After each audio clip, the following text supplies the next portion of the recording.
July 25, 1898, Puerto Rico occupied. During the Spanish-American War, United States forces landed at Guanica Bay in southern Puerto Rico. This invasion marked a significant turning point in the island's history, as it led to the formal secession of Puerto Rico from Spain to the United States. The operation was executed under the command of Major General Nelson A. Miles, who led approximately 3,300 soldiers from the United States Army. The landing was met with minimal resistance from Spanish forces, and U.S. troops quickly secured the area, beginning a campaign that would extend across the island over the following weeks. The invasion of Puerto Rico was part of a broader strategic effort in the Spanish-American War. The war itself had begun in April 1898, primarily fueled by the explosion of the USS Maine in Havana Harbor and broader U.S. interest in supporting Cuban independence. However, the conflict quickly expanded into a war for overseas territories, including Guam, the Philippines, and Puerto Rico, which were then Spanish colonies. By targeting Puerto Rico, the United States sought to remove Spain's presence from the Caribbean and secure strategic military and economic advantages.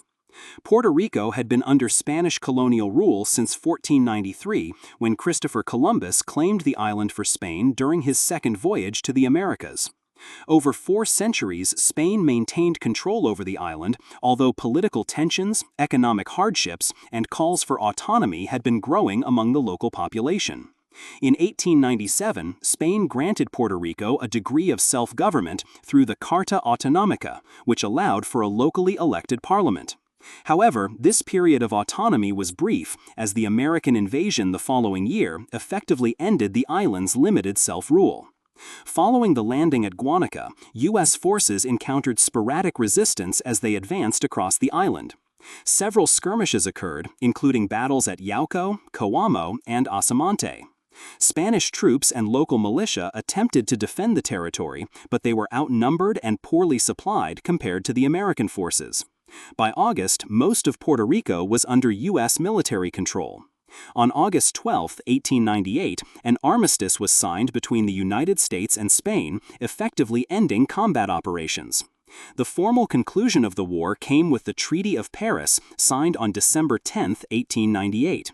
Under the Treaty of Paris, Spain relinquished control of Cuba and ceded Puerto Rico, Guam, and the Philippines to the United States. Puerto Rico was thereafter administered as an unincorporated U.S. territory. The treaty marked the end of the Spanish Empire in the Americas and the emergence of the United States as a colonial power with overseas possessions.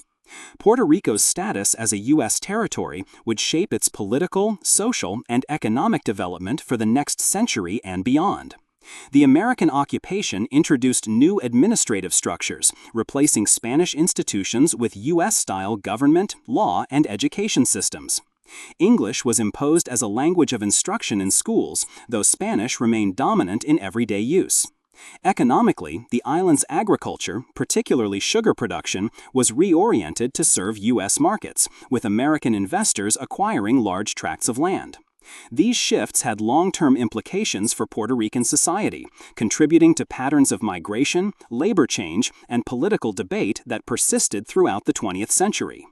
In 1917, the Jones-Shafroth Act granted U.S. citizenship to Puerto Ricans, though the island remained a territory without voting representation in Congress or electoral votes in presidential elections.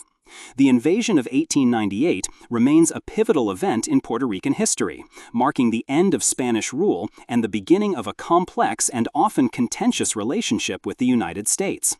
The legacy of this invasion continues to influence Puerto Rico's political status and cultural identity today. For enthusiasts of historical ephemera, visit history-collectors.com to find collectibles that might complement your collection. You can own a piece of history.